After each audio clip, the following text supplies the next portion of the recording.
પહેલા ખુલાસે છે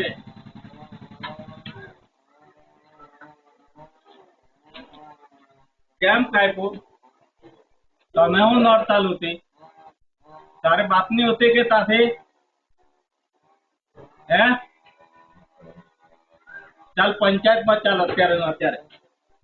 અમારી જગ્યામાં અમે તમે અમારા નહીં મળે અમે અમારી જમીનમાંથી એક ઝાડવું કાપવાના એમ કરી અમારી જમીન જ કહેવાય અમારો હક કહેવાય હા તમારો હક પડે અમારા એનામાંથી એક ઝાડવું કાપવાનું બતાવીને બધા કાપીને વેચી ખાઈ ગયા ત્યારે મેં કીધું આ ચાલ તું અત્યારે મેં હું કરવા મારી જગ્યામાંથી કાપેલી છે હું કરવા હું કરવા તો હું પૂછવા કર કાપે કે તમે પૂછીને કહ્યું કે કઈ હો હું બધું કાપવાના તો તમે કાપીને વેચી ખાઈ ત્યારે કઈ નહીં કાપી લેને હું કાપી લેવા તમે કહી તો હા કાપી લે મારી જગ્યામાં જે હોય તે કાપી લેવા તારા ઝાડવા રોપેલા ને તે તું બધા કાપી લે મેં હું કરવા કાપું મારા પંચાયતમાં ચાલ બેન ચાલ મેં નહીં આવવાની જા જેને બોલાવો હોય તેને બોલાવો અહીંયા અરે બોલાવો હમણાં બોલાવો અરજી આપી આવો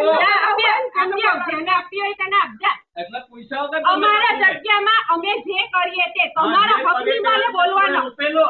ની રોપેલું તો કાપી લેવું જોઈએ અમારી જગ્યામાં હું કરવા રાખેલી કાપી લેવું જોઈએ અમારી જગ્યામાં હું કરવા રાખેલી તારી બાપની તમને જમીન છે કે મારા બાપની જ છે મારા બાપની મને આપી ગયેલો મારા બાપ આપી ગયેલો મને તારો બાપ આપી ગયેલો આ રોપી ગયેલો હા તો રોપી જ ગયેલો ને મારા બાપે